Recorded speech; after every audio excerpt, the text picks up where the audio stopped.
Hi dear student, मैं आपकी Gauri ma'am Gauri steno word में आप सभी का स्वागत करती हूँ। मैं इस प्लेटफॉर्म पर हिंदी इंग्लिश डिक्टेशन की स्पीड प्रैक्टिस क्रमवार तरीके से करा रही हूँ, जो आपके सभी स्टेनो एग्ज़ाम के लिए बहुत ही महत्वपूर्ण है। तो आइए अब डिक्टेशन स्टार्ट करते हैं। Magazine exercise 58 start. उपाध्यक्ष महोदय, अपने भाषण में उन्होंने कहा कि मैंने आज तक ऐसी गरीबी के दर्शन नहीं किए जैसा कि मैं देख रहा हूँ।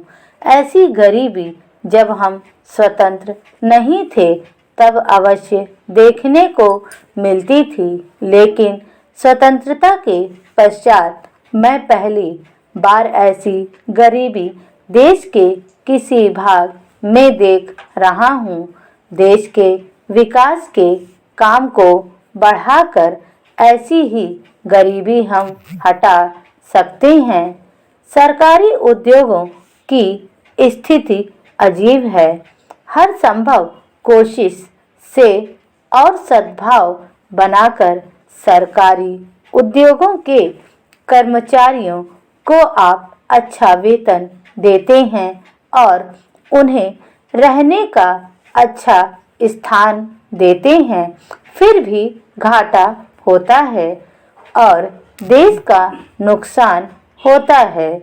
कारण क्या है? कारण यह है कि आपकी औद्योगिक नीति गलत है और जो रुपया आपके पास है उसको भी आवश्यक काम के लिए खर्च नहीं कर रहे हैं।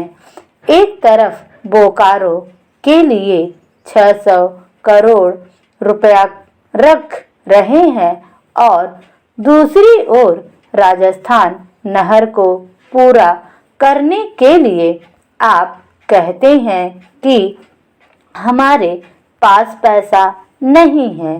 एक ओर महाराष्ट्र के अंदर आप नई चीनी मिलें खोल रहे हैं और दूसरी ओर उत्तर प्रदेश और बिहार के अंदर कारखाने बंद हो रहे हैं या जो उनकी क्षमता है उस पर पूरे तौर पर काम नहीं कर रहे हैं।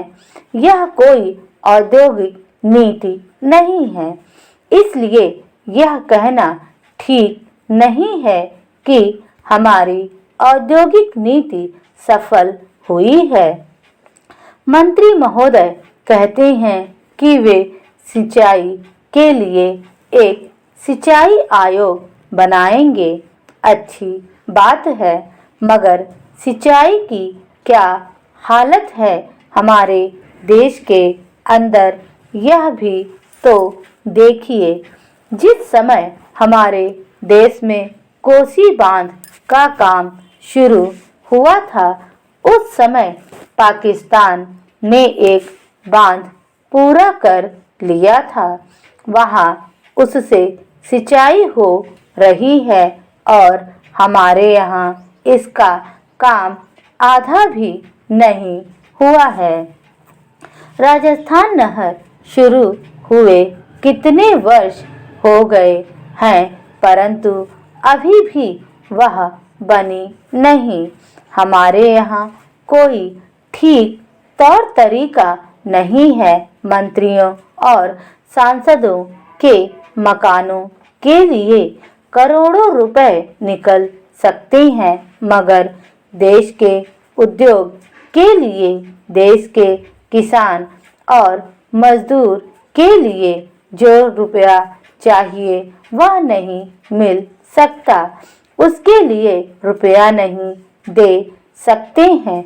यह कोई औद्योगिक नीति नहीं है, यह एक खिलवाड़ किया जा रहा है। मैं कल सदन को बतला रहा था कि कुछ सड़कें विश्व बैंक की सहायता से बनने वाली थी, स्टॉप।